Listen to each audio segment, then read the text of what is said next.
السلام عليكم ورحمة الله تعالى وبركاته. أهلا متتبعي القناة، كنرحب بكم مجددا معايا فيديو جديد.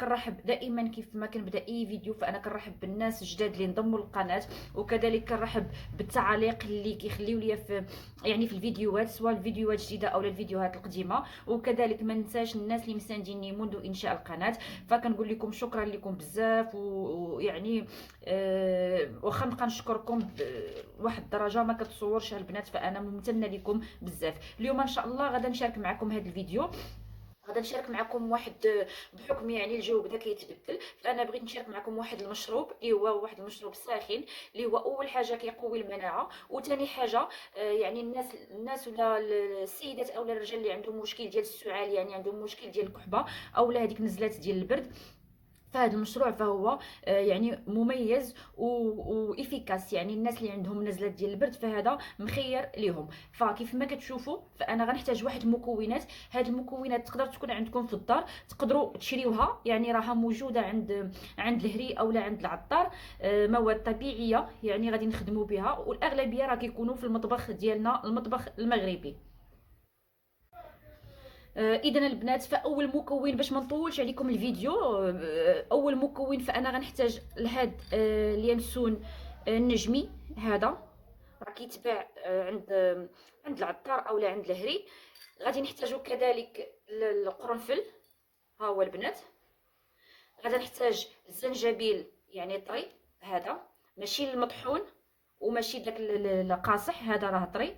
وكذلك غنحتاج هاد حب الهيل هذا، اولا كيف ما كنسموه وقيلا قعقله، جو كخوا هذا هو قعقله، هو هذا حب الهيل. المهم هادو هما المكونات اللي غادي نحتاجهم، غادا نستعملهم في هذا المشروب اللي انا قلت لكم، وغادي نوريكم طريقه الاستعمال. هنا البنات في هاد المكونات فانا ما درتش القرفه، يعني ما بغيتش ندير القرفه عواد. بغيتو نتوما تزيدوا واحد العويد ديال القرفه فتقدروا تضيفوه، ما بغيتوش غتخليو الوصفه هكا كيف ما غادا نعطيها لكم، وكيف ما غنقول لكم طريقه الاستعمال ديالها.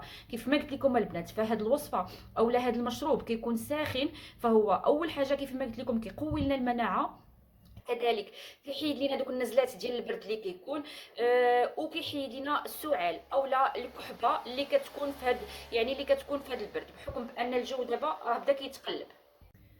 البنات، قبل ما نبدا معكم هذا المشروب فما ما فيها باس نقول لكم على الفوائد ديال اليانسون. هذا اليانسون النجمي ففوائد ديالو كيف ما كتعرفوا فهو عنده بزاف الفوائد، سواء كنستعملوه في المطبخ ديالنا، كنستعملوه يعني في الجمال، في البشره، في الشعر ديالنا. فهو اول حاجه كيقوم بتنعيم الشعر ديالنا. كذلك هذاك الزيت ديال اليانسون النجمي فهو كيحيد لنا داك التلف اللي كيكون عندنا في الشعر. كذلك كنقدروا نديروا به واحد التدليك ديال فروه الراس، يعني بالزيت ديال اليانسون. كيحيد لنا كذلك، هذا كنقدروا نديروه مع الماء يكون غليان ونشربوه الا كان عندنا مشكل ديال التشنجات ديال الحيض، يعني الناس اللي عندهم مشاكل ديال الدوره الشهريه كتجيهم بالوجع يقدروا ياخذوا هاد اليانسون يديروه مع كويس ديال الماء سخون. كذلك كيحيد لنا الغازات، سيرتو يعني الرضع ملي كيكون عندهم هذاك المشاكل ديال الغازات في يعني في البدايه ديال الزياده ديالهم. راه كلشي الوليدات الصغار كيكونوا عندهم هذوك الغازات، فكنقدروا نعطيوه هادو. كنديروا غير واحد شويه البنات لان ما خصناش نكثروا على الوليدات الصغار. كذلك كيحيد لنا، يخفف الالام ديال الاسنان، يعني اللي عندهم مشكل ديال الاسنان. وكيحيد لنا كيف ما كنقول لكم، وهذه هي الوصفه ديالنا ديال دابا، كيساعد على ديك النزلات ديال البرد وعلى السعال كذلك، وكيقوي المناعه. كيستعملوه الناس كمضاد للروماتيزم. كذلك كيستعملوه الناس اللي عندهم مشكل ديال عسر الهضم، اللي عندهم مشكل ديال الامساك، اللي عندهم مشكل ديال حرقه المعده، اللي عنده كذلك مشكل ديال الام الحنجره والتهاب الحلق. فهذه عندها بزاف الفوائد. ولكن البنات يعني ما غاديش نستعملوها بواحد الكميه كثيره. علاش؟ لان اي حاجه استعملتها بكميه كثيره فغادا تولي سامه، يعني غادا تولي تضر الصحه ديالنا، وغيكون عندها اضرار بطبيعه الحال. بالنسبه للاطفال او لا لي نوريسون، يعني الوليدات الصغيورين، فكيف ما كنقول لكم ما كنكثروش ليهم من هذه. هي فريمون كتحيد هذوك الغازات، ولكن ما خصناش نكثروا منها. كنتمنى يعني يكون هذا الشيء مفهوم. بالنسبه لثاني مكون اللي بغيت نقول لكم على الفوائد ديالو لهاد حب الهيل او لا قعقله، كنتمنى تكون بصح نيت سميتها قعقله لما يعني انا هادشي اللي قلت راه هي هادي قعقله حب الهيل. فكذلك حتى هي عندها الفوائد ديالها كثيره، كيستعملوها اغلبيه الناس اللي عندهم مشكل ديال الضغط، فهي كتقلل من ارتفاع الضغط.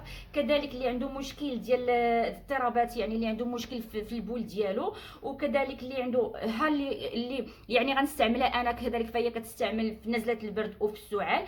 كذلك اللي عنده مشكل ديال الاسهال، اللي عنده مشكل ديال حرقه المعده، اللي عنده مشكل ديال التهاب الفم والحنجره، وكذلك الناس اللي كيبغيو يديروا الشهيه، فهي كتفتح الشهيه، ولكن كناخذوا منها واحد الكونتيتي قليله.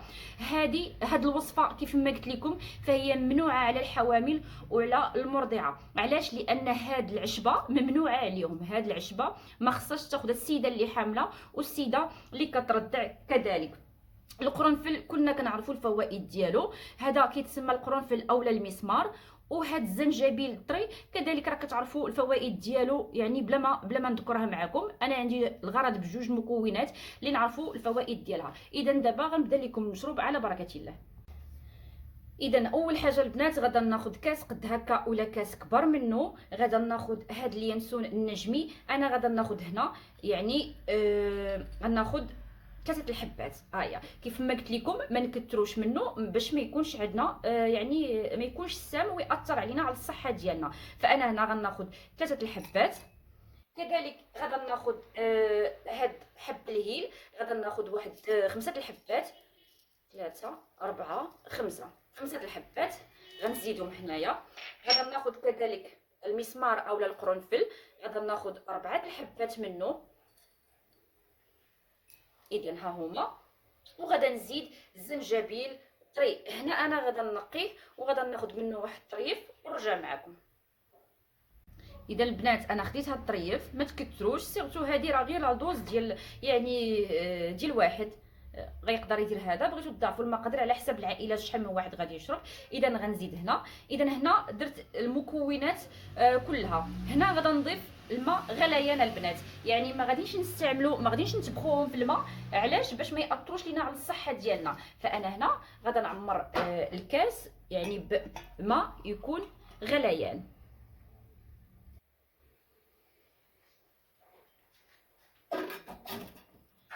اذا كيف ما شفتوا البنات فانا عمرت الكاس. غادا نخليه مده ديال نصف ساعه وهو كيطلق، يعني باش هاد المواد اللي فيه كيطلقوا.